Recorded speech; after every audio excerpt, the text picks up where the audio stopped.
What's going on, beautiful people?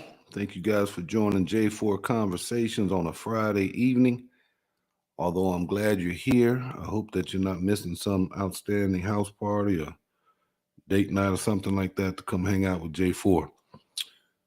Today, I want to continue to build on a conversation that I had yesterday around single parents and children.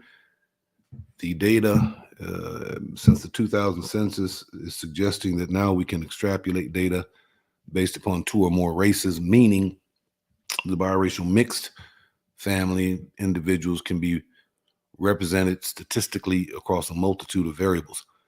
I am AJ, your moderator. Today, the page focuses on parenting strategies. And as you will see from the data set, interracial couples who produce biracial and mixed race children are not absolved from the single parent kind of status and all of the nuance that goes with that. I understand there's something out there in the TikTok world where you have a white mother who has a biracial child, black, white, and she's calling out and seeking assistance, seeking help in how to sort of nurture, guide, and raise her biracial child to have a healthy sense of who he is, of his skin complexion, of his phenotype that sort of represents an Africanness or a blackness. And to me, that is an indicator that she's not alone. She's a part of probably a growing percentage of mothers, white mothers, who have had relationships, marriages, divorce, whatever the case may be, of an increasing growing population set of biracial black, white children.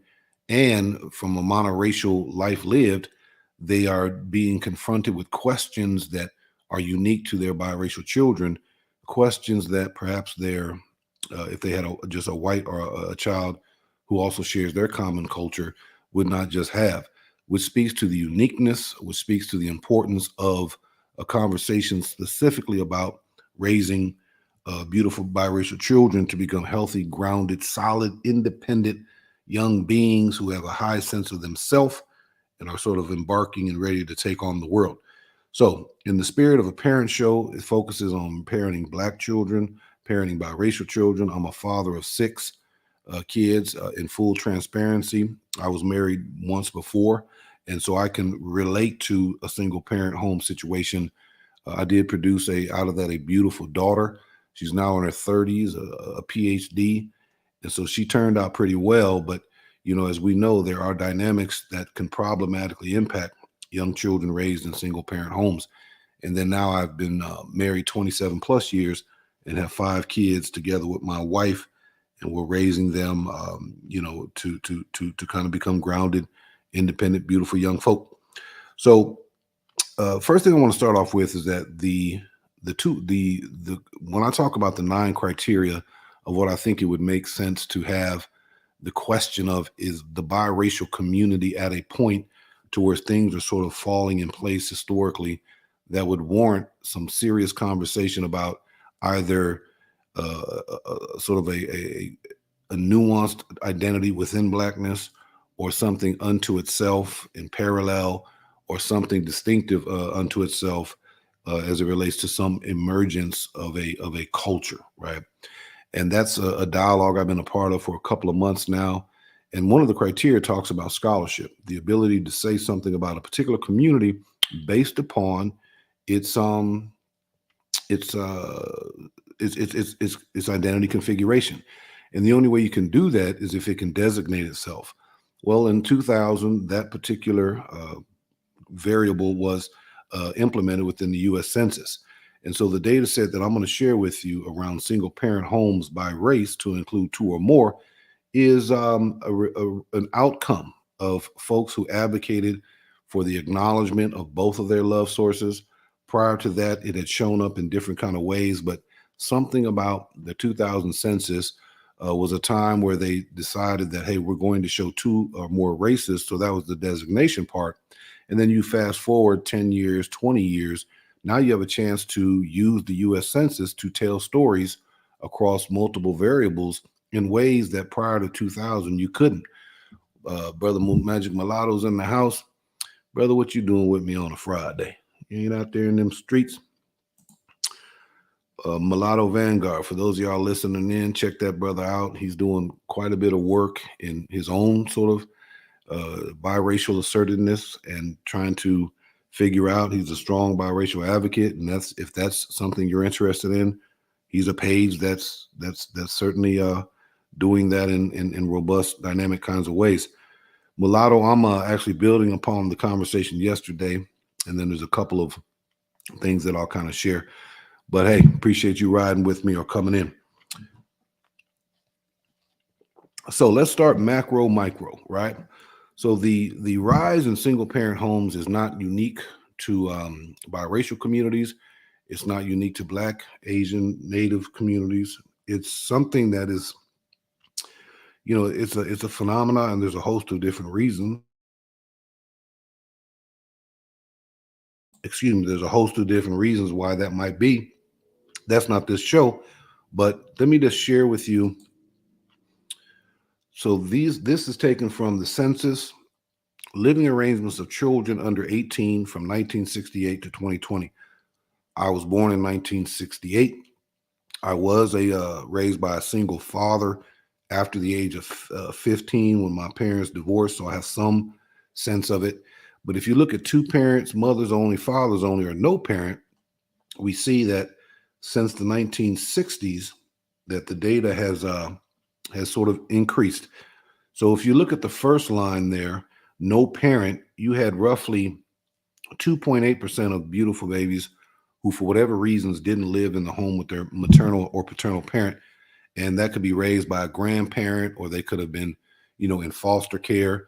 In fact, Mulatto Vanguard just did a piece around two biracial appearing kids who were in foster care, and the news story kind of followed them over the years. But 4.1% today. Okay, and this is across all population. This isn't race specific. And then if you look at single kids raised by fathers, this is a common pattern. Typically, when parents break up, or if a pregnancy comes in that's not planned and the child goes to birth, it tends to be the mother that's the dominant care provider.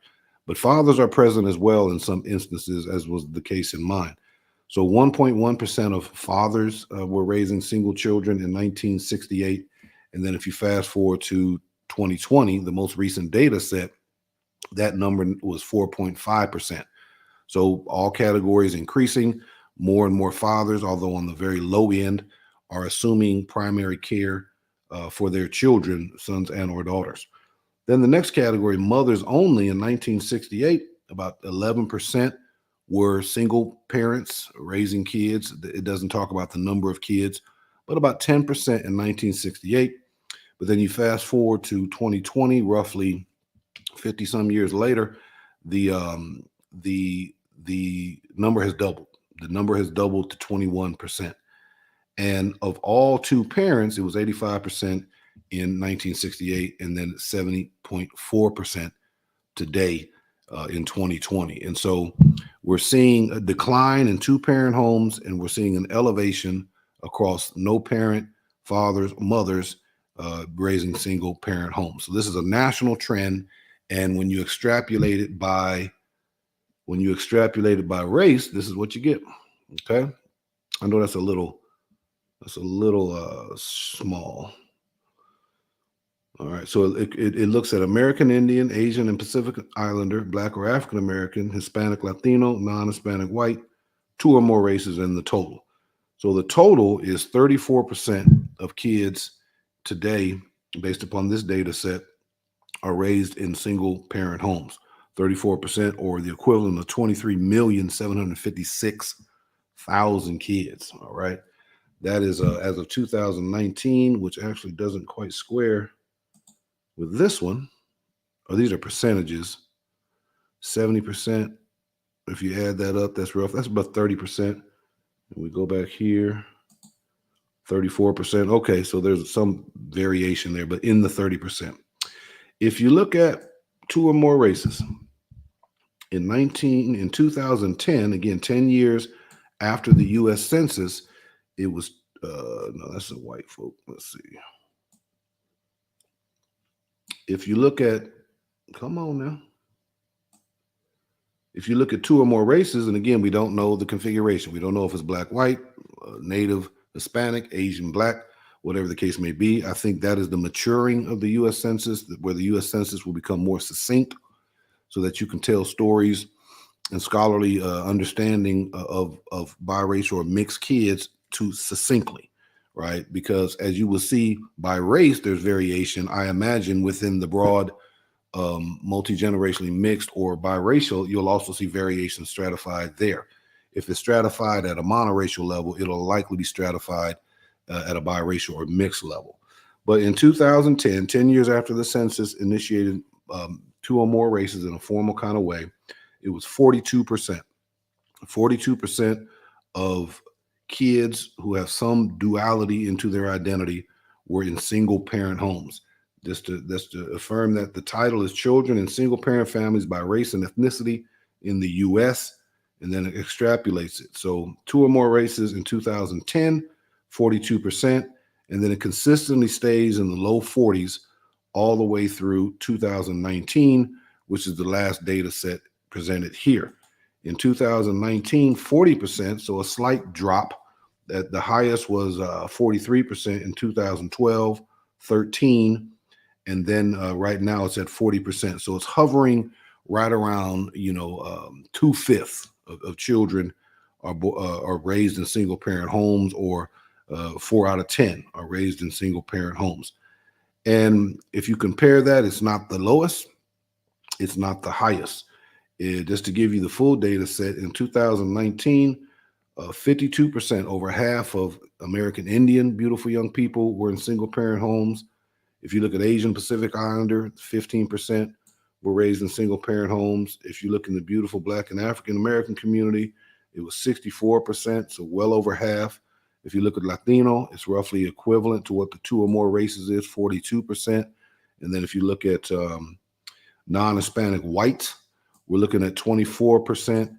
And then if you look at two or more races, it's 40%. And then the total aggregate's roughly in the low 30%. So we see in monoracial groups what those percentages are, very high in some, lower in others. And then when you look at the configuration of biracial kids, mixed kids, two or more races, however that's sliced and diced, it is 40% currently, at least upon the last data set. Magic Mulatto, how are you? Hope you are well on a Friday. As I was telling Mulatto Vanguard, what you doing hanging out on a Friday? Y'all some young folk. You ain't got no parties and house parties to go to, but I'm glad you're here with me, Magic Mulatto. All right. So it's just the two of us, I think, or the three of us. So I want to shift now to a conversation as to why, right? There's three questions I want to explore, and both Mulatto and Mulata, if you all would like to come on screen, you're more than welcome. Just give me a yay or a nay, something like that, and I can drop the link and we could have an intimate conversation among ourselves. But what I'd like to understand is why are single parent rates so high? Just to kind of see what's on your thoughts and your sense of self. I'm sure you've thought about it, especially if you're in the cultural space. You know, one of the dynamics comes up and was the catalyst for why I wanted to start this channel was there's too many babies that are born to single parent homes, and it has direct implication on how they're raised, resource allocation, impact upon a sense of anxiety. There's substance use correlations created that are in line. There's a higher likeliness for criminal activity. There's a lower sort of educational attainment kind of way. So across the data set, you're going to see a number of variables that problematically impact, as a whole, kids who are born into single parent homes, regardless of race or heritage dynamics. And so, I want to see if there's some musing as to why y'all think that is. I also want to get a sense of how was the sex talk addressed in your home, in your family. And the reason I asked that's somewhat of a personal question, but at some point, I hope essentially cut down to it. White mothers of Black biracial kids, or white mothers of Black and white biracial kids, are reaching out to the channel for data, but also reaching out to the channel for strategy on how to raise their beautiful biracial child. Vanguard shared with me last evening the TikTok of the what appeared to be a relatively young white woman who I think has since remarried or whatever the case may be, but has a biracial child and is sort of just at her wits' end and is reaching out through social media randomly and broadly for assistance in how to raise that beautiful young human being and express frustration. You could hear the love in her voice, but express frustration because her child did not want to be of color. Was asking questions that were clearly an articulation of low sense of self-esteem, and the mother's heart was sort of torn, and she felt beyond her own loving words and self-affirmation. She's calling out to the broader community to see if there's some sort of strategy. Now, there's no magic wand, as we know, but I think she's not alone. In fact, I think she's representative, if I could be so bold and assuming. I think she's representative of a large percentage of white women who have had relationships with Black men, and either they married and divorced or whatever the case may be. They had a relationship and they produced a child, and beyond whatever sense of whatever the motivation was to be in an interracial experience, now you got a child that you wake up with and go to sleep with every day, and you are the primary care provider, and you have in this case, the Black father who is there in varying kind of ways, from anywhere from completely absent to lives next door, shout out to Kanye, to a person that's involved in various incremental kinds of ways. And these mothers are freaking out. They are freaking out because they realize not only is there a gender difference if it's a son, but there's a cultural difference because that they don't share the duality. The child is of both, but they were raised singularly, and the child is asking questions that a monoracial kid born to a monoracial couple will not ask because the society will not prompt them. This biracial kid wakes up every day in whiteness, and then his biracialness is then more pronounced. It's sort of hyper pronounced because among his loving nuclear intimate family, he realizes on many occasions that he's different. That's within the home, in the loving space, let alone what he encounters or she encounters when they go out into the broader society and they're made to feel nuanced in certain kind of ways. So that audience, white mamas, hi, how are you? I'm J4 Conversations. I'm a biracial kid. I am of a single parent family in the latter part of my teenage years. I've raised quite a few kids, and I work with the development of men, particularly Black men, and among them are biracial kids. If you would like a sounding board, just someone to give you a perspective, come on this way. I'd love to chop with you. All right. Yeah, I think I can offer a lot of insightful advice to help that lady. Yeah, no doubt, no doubt. All right, so I see there's a couple more folks in here. Thank you guys for joining us. We just did a slide presentation about the increase in single parent homes from 1968 to 2000. And very, very briefly, we see 85% of kids were raised in single parent homes in 68 compared to 70% in 2020. If you look at it in the inverse, 10% of single kids were raised by white mothers, and then today that is exponentially doubled. We then found a data set provided by the data center at kidscount.org, and the number for two or more races, data we didn't have before, but thanks to the 2000 census, we now do have 42% of kids, essentially 42% of those of you in the boxes who are biracial or mixed race, 42% of your similar configuration in terms of being the product of an interracial coupling, 42% of those who share the same kind of connection or cultural community as you were raised in single parent homes. All right. And so now we're beginning to talk about the why and the who. And again, I will stress, as a parenting focused channel, white mama, hi. White mama, if you just want to give us some strategies on what's worked for you, what you're doing that's successful.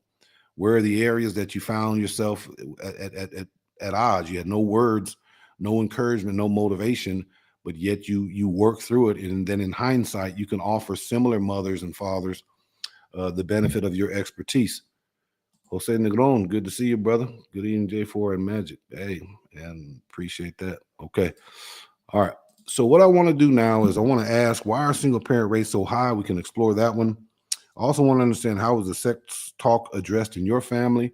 Because if you are biracial, I don't know if there's any kind of nuance tied to the sex talk from a biracial perspective. You might have a conversation about who you're having relationships with, right? I know I did when I was exploring dating habits, and I dated white girls, dated black girls, dated Latino girls, and then I remember one time when my pops came to me and said, "Hey, I was dating a white girl at the time." He said, "Hey, man, young man, I understand you love who you love, but realize going forward, your partners are going to, there might be some challenges as a result of mating, or not mating, but dating." I was in high school, and so there's different ways of how that gets introduced. So not so much the who, but the what. How was that conversation talked about? Because I want people listening in who are raising teenage daughters and sons, and they realize, okay, this beautiful young seed starting to smell himself, starting to smell herself, and I got to have this talk.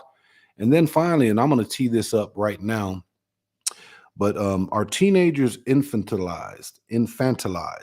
I had to look that word up. Infantilized.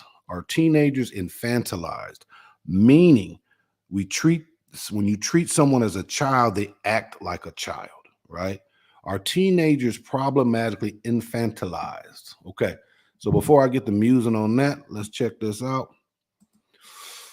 I really appreciate the unique vocabulary you provide on your broadcast. Thank you. Thank you, Mulatto. I appreciate you, brother. There are many reasons why there are many single parents. Okay, so I'm gonna drop that link. I think this is all kind of folks who have been on before. There are some single mothers who are widows because the husband passed away. You're absolutely right. Right. Yeah, the narrative around single parenting means, babies made in passion and not preparation, right? Or sort of marriages that don't work. There's blame to go around for everyone. But yes, you could have tragedy, the death of a parent that then puts the mama or the daddy in widowed status, and then they have to raise the child, right? Yes. So you're absolutely right. Okay. So let me muse a little bit, and I want to know what y'all think. All right. So the infantilization of teenagers, to treat teenagers as children, at least, or to treat them as not matured, and they act as if they're not matured. Okay. So to me, this has something to do with the historical age by which people transition, by which they die, right? The average age of a human being's death in the United States from 1860 to 2020. Y'all follow me here. All right, y'all follow me. So look at this chart, y'all. This is the life expectancy from birth in the US from 1860 to 2020. Okay. If you look at 1860, the average age of death was 40 years old. 40 years old. And then for some reason, probably some localized pandemic or epidemic, 39 years old in 1870. 39 years old in 1880. And then you begin to see an upward trend. And the reason people live longer is because of sanitation, advents in medication, advents in dentistry, the inventions. Inventions are why people live longer. And so you take 1860, and then you kind of move on up. And I'm sure that an historical sort of laying over of inventions and things that have gone on in the society that would correlate with this increase in age. A big cause of death was infant mortality, tooth tooth toothaches. Depending on your community, just worked yourself to death. 1940, 62%. Now that's pretty major, right? 1925, 58. Then we start to get up into 1940. All right. My dad's born around here at 64. And then it goes all the way up. to an average of 78 years old in 2020. So in the chat boxes, y'all, give me your reactions here. Is this interesting? This fascinates me. Is this interesting to go from 39 years old? I'm 54. I couldn't imagine. And this wasn't like a tragic death. If the average is 40, you have people that live longer and people that die earlier. But if the average is 40, and if you're counting years, and then you're like, you're 35, you're like, damn, I got 4 more years left. I got 4 more years left. There are some women who made poor choices regarding selecting the male parents, right? So, what are your thoughts here? Is this new information? Is this largely, and it relates to why I think there's an infantilization of teenagers. All right. So if you, and this is what the data would have likely been, well before there. In fact, you would probably think 40 was a high number for someone in 1777, right? But 1860, we have things we can associate that. That's 3 years prior to the Emancipation Proclamation. There's a lot going on at the turn of the 19th century. But the average age of death was 40 years old, 39.41. Well, what is the average age of puberty? The average age of puberty, which is essentially the body transitioning out of adolescence into a form of adulthood. We call it teenage status. We call it young man, young boy, young girl, young woman status. But what is the seminal conclusion of puberty? What does it symbolize? It symbolizes that a child prior to puberty that goes through body metamorphosis and transition, now beyond voice, beyond hair squirting out, beyond being funky, right? They now in their body, in their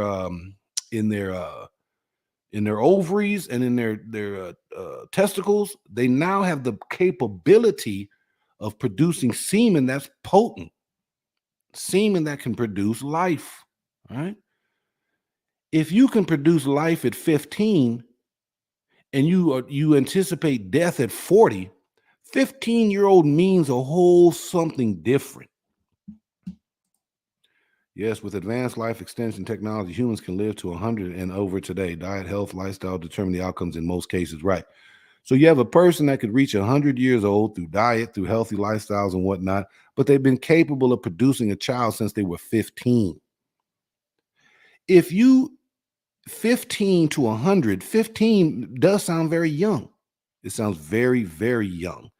But if you're 15 and the average age of death is 40, 15 doesn't sound that young, right?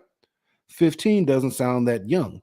But because we are living longer as human beings, which I'm all for, right? I hope we all make the Century Club. Because we're living longer, all of a sudden the age of so-called adulthood gets older, right? And so because we treat persons who in 1900 would have been considered men, not only capable of producing a child, but work, which is a high adult act, but often working like adults. They had to mature faster. They had to grapple with grander questions. They had to think about decision-making in certain kind of ways that are consistent with manhood and womanhood, right? They had to grow up. They had to be grown. I won't say sooner. I think they were just grown more naturally because of the length of life and situations they were put into in post-puberty kinds of circumstances. Now, fast forward to the 21st century, we treat them essentially in all sectors of life as grown children, right? However, we treat them as child. They themselves are thinking themselves as youthful young, right? We talk about the warrior class, willing to take risk, physically centered, violence is in their toolkit, sex is on their mind, right? They are capable of producing a child, which is a very high adult act, but we have now oriented, or we've slowed down their maturation process through societal norming and instruction and visual imagery and social constructs, right? To where they are still grown human beings, but they're in a playful mindset because they're being treated like children, yet they have the capacity to produce a child. And so because they have not had the accelerated maturation process that their great-grandparents might have had, they're still going out into the social space, but they're doing that doing physical acts, but with a world information, a telling of them that they're old children. Hmm. Is that making any sense, family? Mulata's advocating for me. Hit the like button. I appreciate that, y'all. Likes are free. Is that what they say? Is this making any sense? The 15-year-old in 1900 knew they were about a little bit less than half of their life. And there's something about that reality that forces you to act grown or to be grown or to move in the world aware of your place in it and the decisions you make and the consequences of that. That is a grown space that the society and the circumstances elevated. You fast forward to 2020, 15-year-old is considered young, can't even drive a car yet permissibly, can't do things that adults do. So you're treated in an infantilized kind of way. You're treated as a child, and therefore you take on the posture, or you stop accelerating in terms of what do I really need to think about, right? But yet you go out into the public space and you mingle with other people of romantic interest, and oftentimes you do things of a sexual nature. Your mind is still in child orientation, but your body is acting in very adult kinds of ways. Hmm. Hmm. Hmm. What do you think? I'm musing here. I'm free flowing. I'm styling. Okay. I just dropped the link. If you want to come up and let me know what you think about those three questions. Are teenagers infantilized, meaning they are being prematurely locked into messages, information, institutional dynamics, legalities, policies that keeps telling them they're young, they're youthful, they believe it, they act like it, but their body is very grown in the sense that it can produce a child? What could be more of a grown act than the capability of producing a child? So they go out into the public square, the social arena, and they commit very grown acts, but do they commit it because their mind is in an immature, childish kind of state, and they're doing childish things? They're still playing with toys, and in this case, their body becomes their toy. Their body is their toy, and pleasure is their toy, right? Huh. I had my kids at 21. Yeah, I had my first daughter at 21. I mentioned at the top of the show, not only am I a single kid at 16, but I produced a single child into the world. So this is both personal and reflective. She's in her 30s now. She's a PhD, a doctorate in higher education. Came out very well, and all hats out to her grandma and her mama that raised her, and the role that I played, certainly at not nowhere near that level, but I also understand what it means to raise 5 other children from the womb to the current status, 18 to 26. All right. Magic Milana, how are you? Hi, how are you doing? This is Doing a really great topic. The single mother, single parenthood. good. So what do you So think? Yeah, I what do think you that we do not prepare people for parenthood at all. It's like something that is like completely left out of the conversation. Because as soon I think we should encourage children because there's such a big disconnect between sex and babies for some reason. Because our society is so commercialized, right? It's like they use sex to sell every product, right? right, right. And especially as a woman. So growing up, you see sex sells, sex sells, sex sells, sex sells, right? Mm-hmm. So a lot of young girls, they think that, that's what their only value is sex, right? That's what Mm-hmm. a lot of girls are indoctrinated to. And so that's what they start doing, start having sex. And then what? You produce children, but there's a disconnect. There's a disconnect between just sex being sexualized and sexy and being a mother there's a huge difference. Like, I mean, there's a huge disconnect there. A lot of people are not having sex with the intention of becoming a mother, getting pregnant and having children, right? They're just having sex out of pleasure, out of Right. whatever. So I do think I think me personally as a parent, I want to make sure, like, I don't think you should have sex until you're ready to have a child. Mm-hmm. Okay. Like, I think that should be like the main conversation. Sex means children. You could be on birth control. Birth control fails. Condoms fail. Like there's no 100% chance. Even vasectomies, those fail too sometimes. Even Mm-hmm. getting your tubes tied, those fail too sometimes. So Yeah. there needs to be a Now, really serious conversation, like raising children and making sure that there's that connection. If you have sex, there's a big likelihood that you're gonna become a parent, and you Oh got to yeah. be a parent. So there should be a healthy kind of fear there. I think there should be a healthy fear so that people, they're just not like when people are raised by society, you know, society says, oh, just sex is fine, free, whatever, it don't matter. But that shouldn't be the conversation. Right.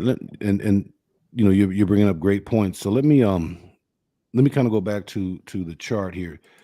You talked about, sex is just a major means of advertisement. It's always in the space. People are seeking it for It's pleasure. hypersexualized, especially like with music. It's Right. hypersexualized. Like we live in a very hypersexualized society, and Do you with like the sexual liberation movement that says, oh, it don't matter, but it's very, it's working against us. All of our views towards sex in general is working against us because what we have all this a single mother rate, like the single parent rate in general. A single mother makes a single father as well, right? hmm So there's just a single parent rate that's gone up, and it's just everything that it's just all working against us. Basically, I don't think it's helping anybody. Now, to the premise of this infantilization of teenagers, meaning Hmm. 100 years ago, which isn't that long in terms of the time of human span, and then technology and invention has allowed us to live longer. But do Hmm. you think, to me, a 15-year-old in 1900, just life circumstance required them to be more serious, which means they Hmm. think more sharply about decisions Yes. and and and so what they're capable of producing a child, which is an adult act, their mind is also more of an adult state because of the age of death. And Hmm. now, a person can live to be 78 years old. In that regard, 15 sounds very young, to where 15 is middle age, in the 1900. Do you think we're infantilizing teenagers to where they're doing grown human being acts, but they're not thinking grown? They're not thinking, yeah, because they are minors, right? You're not an adult, right? They're still minors Nowadays they are, but back in the nowadays, day right? they were adults, right? And so we should treat them like a children instead of empowering them to make decisions. Like you're going to be responsible for the consequences of your decisions. Like I think that should be very much instilled in children. You're going to be responsible. It's like, you know the adults, the parents take on the because we are responsible legally for them until they're 18, right? Yeah. So yeah, that's definitely, but I do think we should, because yeah, as soon as puberty hits, you can make a child, right? So that hmm comes with a lot of responsibility, and they don't really, like I said, it's just like, oh, you just do it for fun. It's just whatever. It's just no. They should really understand. No, you could produce a child at this point. Yes, and that you should really take it seriously. It's not something that it's just like it's just sex is for fun, and it's just no, it's not. It's not, because it has some serious consequences. So I think that, but it's just you got to really make sure that they see things in the right perspective and not in the perspective that's going to harm them later on, and just thinking like, oh, it's whatever, it's just nothing, we shouldn't care, you Yeah, know yeah. but they should be more serious minded when it comes to especially sex, hmm and then making sure preparing themselves for, like, they could get a job at that point, 15. Yeah. I was working at like 17, but there's a lot of, like setting themselves up for the future and making sure that they go about things in the right order. Right. They take responsibility for their actions at the end of the day, right? because Right. they because they're fully Yep. So capable of it. yeah, yeah. It's just interesting. I think the human, if you look over centuries, 15, I probably you were much more grown just out of just having to live and exist in that time. So now in the 21st century, we treat them not grown, and then we give them more access to it, but yet we're Hmm. encouraging them to sort of stall or pause an accelerated maturity. But Hmm. what could require a more mature act? Let me get Jose in here to see Jose on this dynamic of age over the centuries in terms of the infantilization of teenagers who are capable of producing a children, might have been much more mature back in the day out of societal circumstances. You fast forward today, we're infantilizing them. How do you think that plays out in terms of producing children? Any thoughts there? Well, first of all, thank you for allowing me on your platform. Good evening, J. Park. Good evening, Magic. Now Thank you. I'm gonna state a disclaimer. I don't have any children, okay? But Hmm. I think what the difference is when you compare to how people were raised, like around 1860. I mean, for Hmm. the most part, they were raised in a two-parent home. Okay, Right. the mother usually worked and stay home and took care of the chores. The father worked, and then the mother provided nurturing. The father provided, the male, the positive male example, how to be, how to be a responsible adult,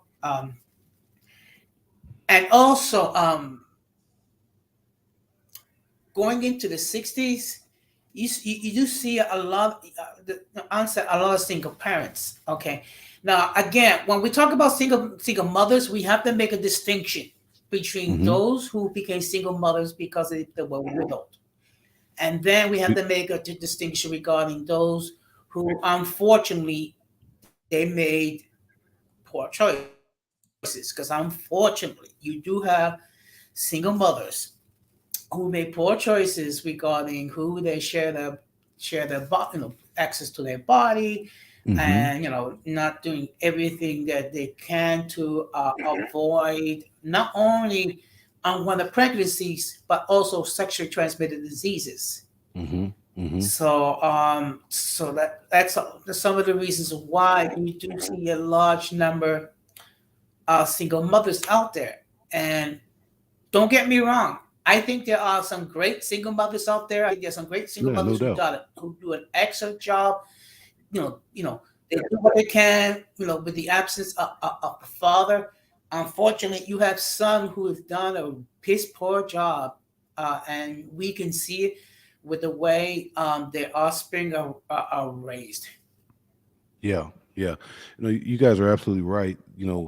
As the numbers, and maybe there's other things that have occurred in the broader society that are positive, but they may have then impacted this dynamic of more and more single kids being raised in single parent homes across racial categories.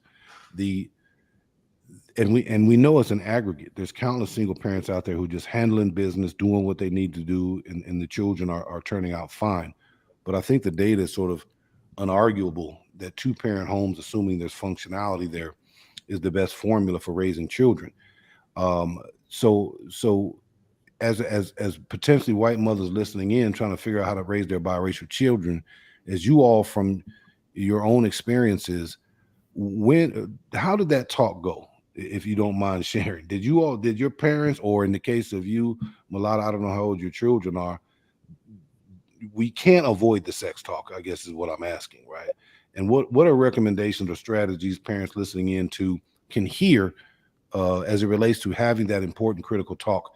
Because a lot of times parents don't have the talk. Porn teaches the kids then try to emulate what they see in porn, and next thing you know, they got dysfunctional orientations around sex, objectification of women, and all of a sudden babies are being born. Talk to me about the importance of the sex talk. Malata, you want to go?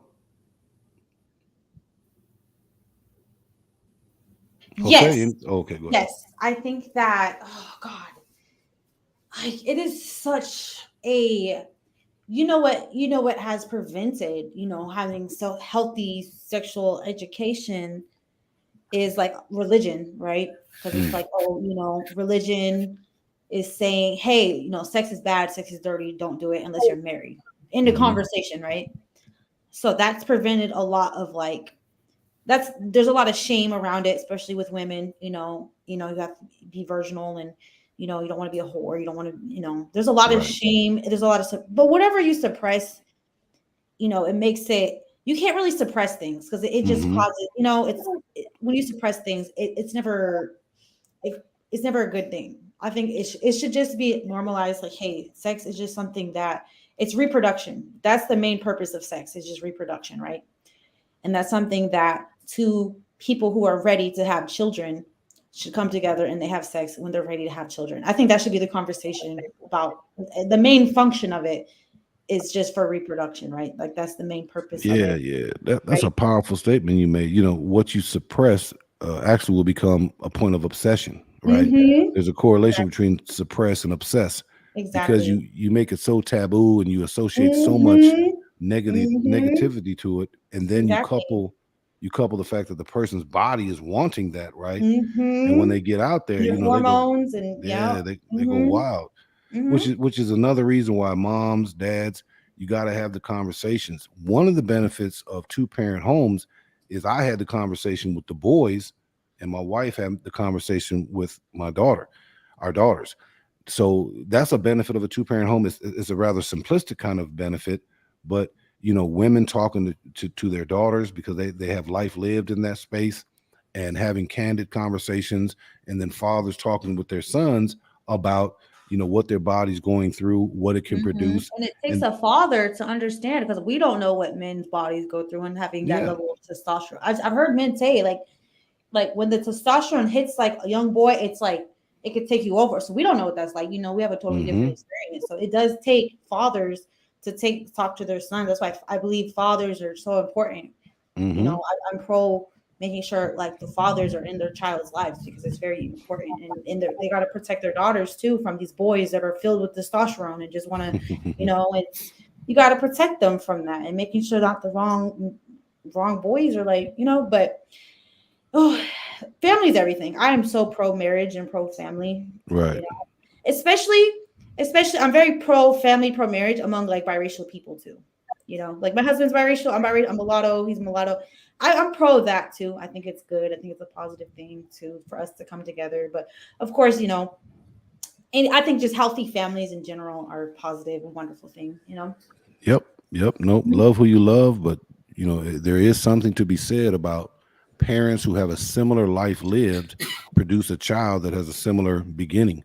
The dynamic in the interracial world is you produce a child, and the child then neither represents the monoracial of either parent, and so they're this singular, unique dynamic. They're this singular, unique identity among two or more races, and that's got to be Mhm. mentally grappling for a young person. I want to go Mhm. to Jose right quick, but your Mhm. point about not tabooicizing, that's not a word. Yeah, I think it should just be neutral. Like it Yeah. shouldn't be like, oh, so like just remain neutral about it. Like this is what it is. This is their facts. Just say the facts about it instead of just being so fear mongering about it or being like, how some fathers they want to, oh yeah, you got to have like it's like a validation for some boys. Like, oh yeah, you got to go and get some women and go. It's like it shouldn't even be none of that. It shouldn't be like, oh, you become a man when you have. It shouldn't. No, it should be just neutral. Like these are the facts. Yeah, It's yeah, I agree reproduction, one. and it is what it is. Like and just give them the facts straight, and that's it. I think that's how we should go about things. I agree 100. I think the conversation with your teenagers or whatever age you have it, they ought to come out realizing the seriousness of the act because of what it can produce. But they also ought to have a sense that sex can be very pleasurable, whether you're a Mhm, boy or a girl. I don't mhm, believe in freaking young girls out about sex, mhm. from some daddy ego trip. And I also don't Yeah, think boys should identify their manhood through their penis. yeah, And I agree. so the I agree. ultimate goal is that when they are full grown in a monogamous kind of marriage, that they enjoy each other. But their capacity to Exactly. enjoy each They other have as a healthy adults, yeah, relationship because so many women that were like freaked out by sex, yep, they can't really enjoy their sexuality when they're with their husbands and when they are with the right person that is loving for them and caring, and they can't enjoy their sexuality because it's like they feel ashamed about it and they don't really want to explore that aspect, and it causes a divide because yeah, yep, that's a part of a normal adult healthy relationship, right? So it's like yep. I don't think we should freak women out and scare women away from little girls, and make them feel like you should be shamed if you have sex, and you should feel like you're worthless and your only value is if you're a virgin, all that crazy. I think that's nonsense. But at the same token, yeah, we should not promote boys validating their manhood through their penis. Like, hey, Right. if you get a lot of women, that means you're the man. That means you're the no. How is that healthy? That's going to create a lot of single motherhood parents right there. If you go around Exactly. having sex with all these women that you don't really care about, you're just doing it just for validation. You get them 2 or 3 of them pregnant.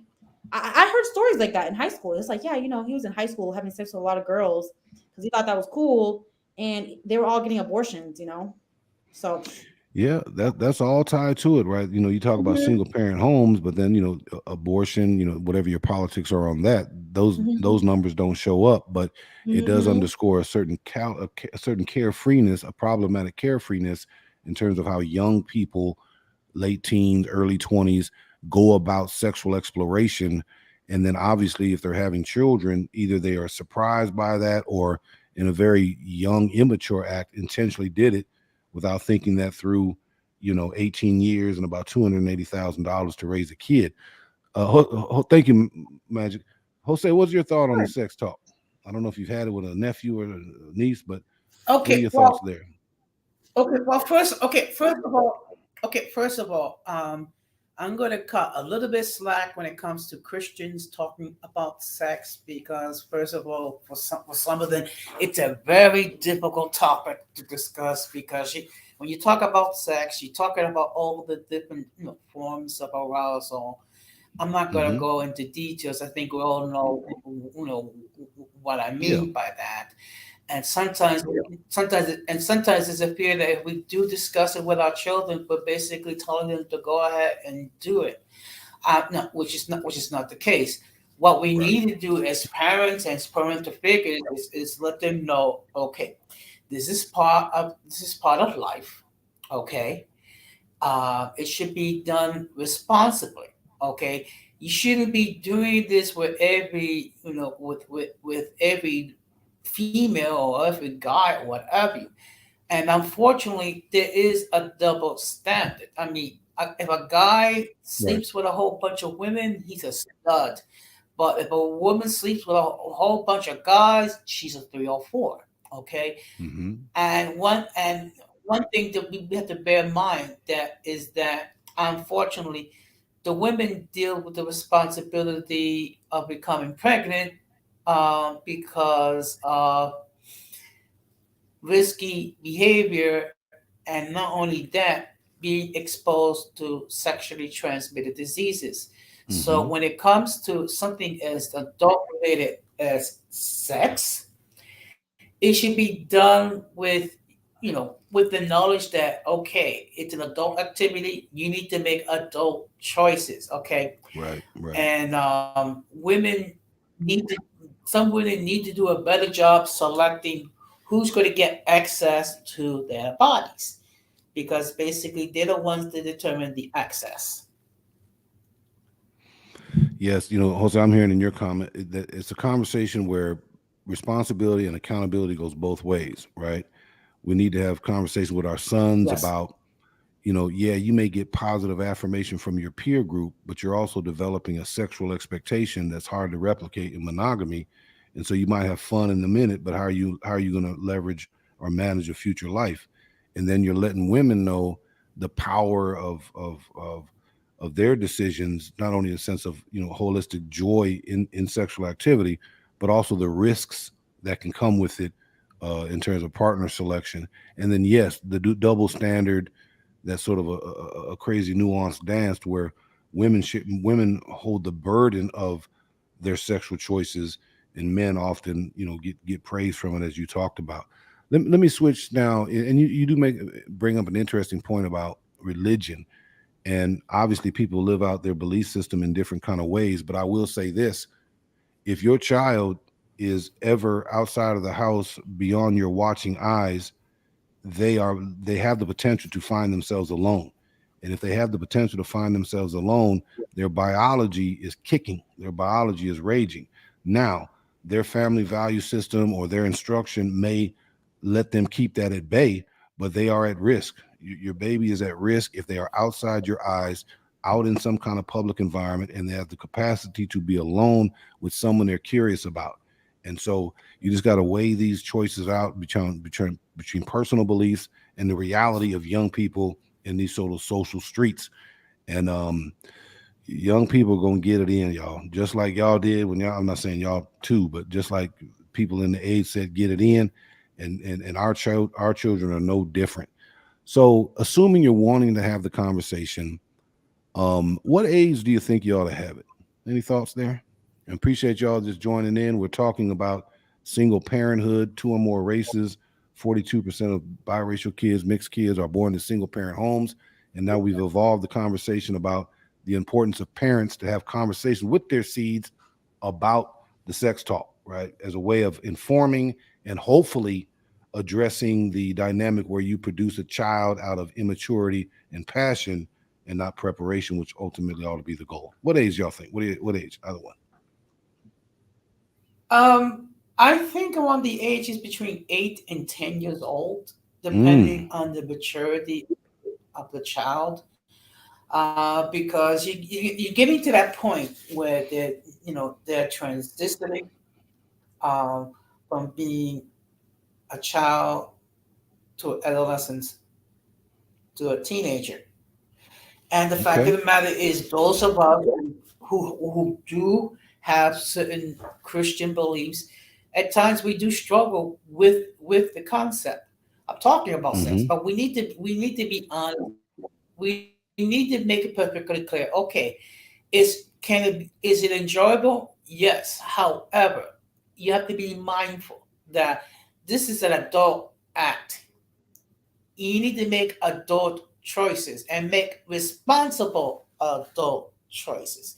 Mm-hmm. Because if you do not make an adult choice, what happens is you could become pregnant with some individual that's not responsible, or even worse, you get you develop a sexually transmitted disease. Now, Mm-hmm. I'm old enough to be Magic's father, okay? But if Magic was my daughter, I will have a talk with her, and I will say, you know what? Sex is beautiful. It could be, there is a closeness between, that involves two people. Mm-hmm. However, it is an adult decision which Yeah. needs to be made responsibly. Right. Right. And I would just say if you approach it from a thou shall not to evoke religiosity, if you just say you shouldn't, you are underestimating the power of their body. The reason human beings passed the 8 billion number in November is because it is built into their DNA to procreate. Now, in most instances, generations back, your exposure to a person to procreate with was limited by travel, was limited by parental presence, was limited by rural kinds of settings. But now a lot of people live in urban kind of centers. The way the society is structured, 16, you kind of begin to get out of the house on your own, particularly if you have transportation. And young people are finding themselves out in public spaces with the opportunities to be alone. If you just sort of think your parental voice and bass in your voice can mandate behavior and abstinence, in some cases, I'm sure it can, but don't be fooled. Your children are sophisticated and they got so much more different ways of accessing it or preparing for it technologically, social media, than our generation did. It's a huge kind of question. Appreciate that, Jose. What age you think, Magic? Jose got him up in the 8 years old, 9, 10. What do you think?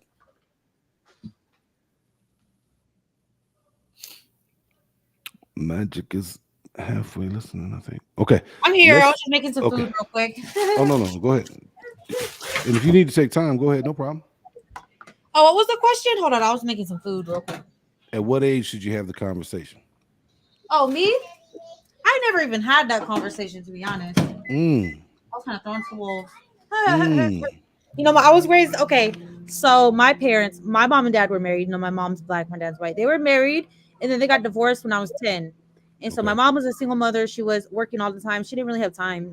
She was working like 3 jobs. She didn't really have the time to like Right. really have that conversation or anything. So I didn't really have that conversation. Like I said, I told you this is from experience. Like, how the world is so sexualized, and like I used to think, oh, like my only value is like is through sexuality. That's the only value I'm Right. gonna have. So that's what I was. That's what the kind of the indoctrination that I learned. But I know that's not right, and I don't want other people to think that. I really do want parents to make sure like they have the conversations with it. And like I said, religion too, there's a lot of shame around sex and stuff, and like making sure your only value is if you're all that stuff. So yeah, I Will, never had that conversation ever. will you But have it with I'm your gonna have that children? conversation with my kids though. I'm gonna make sure that I do better for my kids. Yeah, yeah. Parents listening in, you all have life lived experiences, and you reflect on those, and some you look at fondly with internal smiles, and some you're like, man, and you're frustrated by it. But one of the ways in which we break cycles is to do things that we wish we would have done, or to do things for our children that we wish were done for us. And even if you didn't have the conversation, whether you are a father or a mother now, think about when and should you and how would you have the conversation with your child. Because as we mentioned, sexuality is vastly different in the 21st century in terms of access, both literally and visually, than it was. What has not changed is the creator's magic formula of putting puberty into the biological human development, attaching a physical obsession in that. Also, in the age set, people are concerned about their standing among their peers and whether or not they're liked, and sex is on their mind, and they are obsessed with their body. That was true in 1500. That's true in 1800, and that's true now. Yet they are in a platform where sex is just a bombardment on their mind, and so it is intensely top of mind, and these young people are experiencing it. So decide how you're going to have the conversation. All right, my last question is, to produce a child, either birth control was not taken, or not, you weren't put on it, or you chose not to use a condom, or the condom broke. What is going on in the young people streets with birth control? And to put it in the male sense, when I talk to some young men, they got this concept called raw dog, where they're intentionally having intimacy without rubbers. Oh, and What's like the going pull-out on? game thing. Yeah, what's going on with that? Lord have mercy. Oh, it's just risky behavior, Um, you know. Because we're not even talking about not having sex, right? We're saying if you're But going to like I have said, it, I told you there's a disconnect. There's the disconnect. They're just thinking about fun, pleasure, happiness, having a good time, just fun. Like a lot of I've noticed a lot of young men, they think of sex as a recreational activity. You just do it, and you know, when you have fun. It's just a recreational thing. They're not thinking of it with the intentions of, oh, I'm broad. I'm like they're not thinking of the intentions of like, oh, I want to become a father. A lot of very few men are like, yeah, I want to become a father. You know, so they're it's not just like making connection between the act there's and a disconnect. reproduction. There's a disconnect. There's a huge disconnect, and I think we have to heal that gap. We have to make sure, hey, the fact is, the main function of sex is for reproduction. You guys got to have that at the forefront of your mind when you go into having sex. Is production. Would you want this woman to be the mother of your children? Would you want this man to be a father of your? Will he make a good father? Can you guys create a great family together? And if not, don't have sex with him. So they're not making the connection between sexual act, pleasurable, and reproduction. They're not. There's a huge disconnect. Cause what? Like, okay, like I said, sexuality is so like the culture is so hypersexualized. You know, all you hear about in music is like having sex with women. You don't hear about what do you hear about music? Oh, I'm taking care of my children. I'm doing like barely, very rarely do you hear that. But I think it is.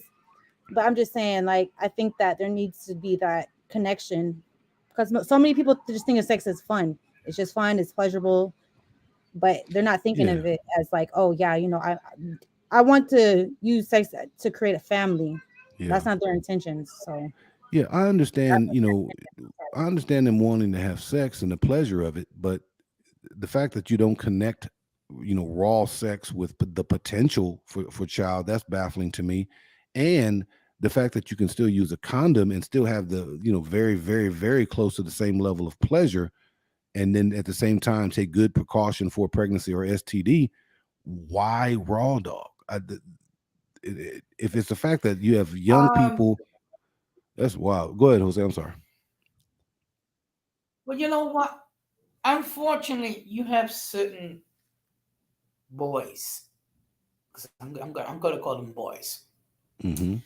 that they have to like have the full feeling effect of the penis inserted into the vagina, okay, Mm-hmm. without some sort of a plastic cup, what of a covering, okay.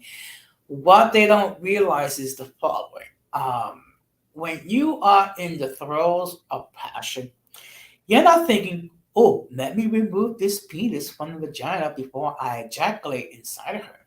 Okay, Mm-hmm. they're too busy thinking about the oohs and ahs and what have you, and making a female reach climax and what have you. What they don't realize is that At any time, semen can be, leave the penis Yeah, and enter pre-ejaculation. into the vagina. Mm-hmm.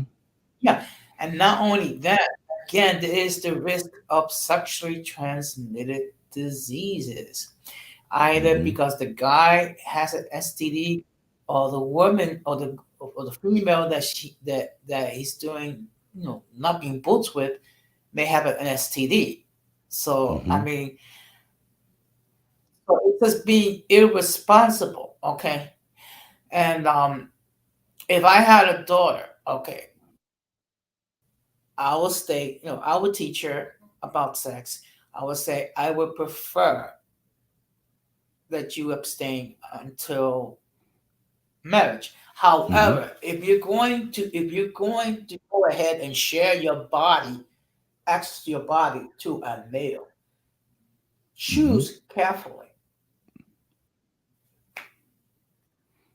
No, you couldn't be more right, Jose. And you're underscoring the importance for those listening in, parents who are children are sort of approaching the age of puberty. We're just sort of offering some bafflement and some thoughts around the sex talk, right? And I think all of us are advocating in your own way that's unique to your family, that you don't avoid the intensity of puberty and the importance of acceptance and sexual expression in the age set, and that you're also having conversations about protection. I would love to have a conversation with a person that purposefully raw dogs in their sexual activity for the why, because for the numbers to be this high, and some of it can be widowed, some of it can be divorced, whatever the case may be, but there's countless young people in their 20s who are having children prior to marriage.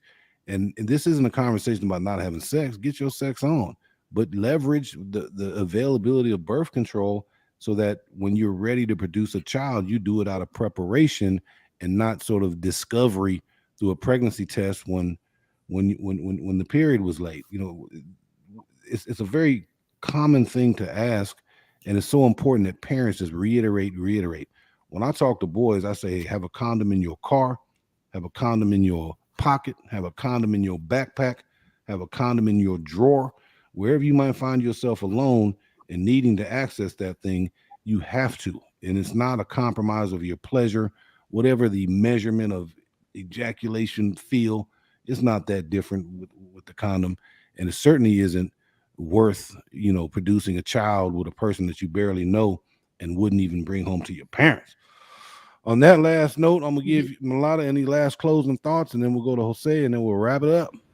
I think it was a good talk. Like I love how you are very encouraging to parents and empowering to parents and wanting the next generation to be better. And I really appreciate that. And I really love your platform as always. And thank you for having me up. And thank you. It was a good conversation. Mulata, thank you for your candidness, for sharing your personal story, and for supporting the channel. I truly appreciate that. Wish you mad success on yours. If you all are interested Have a good night, in, fellas. yep, thank you, man. Thank you. If you all are Good interested night. in a conversation around biracial identity and across different sectors, check out Magic Mulata's page. And then Jose, you also have a page, right? Yes, I do. I have a channel called Uncommon Sense with Jose Negron. What we do is we have discussion regarding everyday issues, and we try to find logical solutions. The reason why it's called Uncommon Sense because unfortunately people don't use logic. I mean, they use Mm-hmm. emotions and what have you. First of all, thank you for allowing me on your platform to express my point of view. But when it Beautiful. comes to this, okay, um, what we need to do is we need to teach our children and our grandchildren the responsible use of sex. Okay, yes, it is pleasurable. Yes, it does bring a closeness between the two people who are engaged. However, you need to be very careful in who you share your body with, Right, right. because if you're not careful, I mean, you can expose yourself to unwanted pregnancies, and you can expose yourself to sexually transmitted diseases. And unfortunately, we're having a situation where people are not making responsible choices, which is why we have problem with single parents. Again, you have to make a distinction with the moms who became single parents because they were widows compared to those who made Yeah, unfortunate yeah, choices regarding right. parental figure. So that being said, I thank you very much, and that's all I got to say. Jose, I appreciate you coming in on a Friday, and thank you for the recent engagement of the channel. Wishing you much success on your channel, and Thank you. perfect time. My house started to erupt. Jose, appreciate you, All brother. right, so thank you. Good night. Good night. So my last thoughts, actually piggybacking off of uncommon sense with Jose Negron, is the fact that it makes no sense. It makes no sense, beautiful young people, for you to experience the joy and the feeling of sex without taking precaution. In the number, in the data set, the percentage of single parents, which is just too high, it's too high across any categorical race configuration, it's too high. It involves people who were surprised by becoming pregnant, man and or woman. They're surprised. If you're having sex, which is the seminal way by which children are produced, the world has invented something that still says, hey, have your joy, have your pleasure, but don't have the child yet until you're ready. You have to sit with yourself, beautiful young people, and think about choices made, right?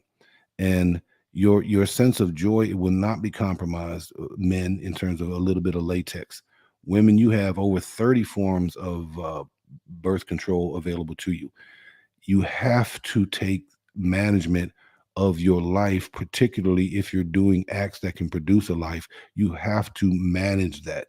Parents, beautiful parents, you have to have this conversation exhaustively with your beautiful children, because they need to produce a child out of preparation, which is courting, dating, relationship, mutual choice for marriage, then establishing a life in readiness, then producing a child. There is undoubtedly a disadvantage for kids who are in single parent homes. Shout out to moms who are raising them. Shout out to dads who are raising them. But again, the numbers are too high. What can we do as parents and as individuals to ensure that we're contributing to baby and birth rates when we are ready and upon our own design? Appreciate you guys joining me. Check out some of these other videos for parent-related content and or biracial data content. Thank you guys for joining me. On behalf of J4 Conversations, love, love, love.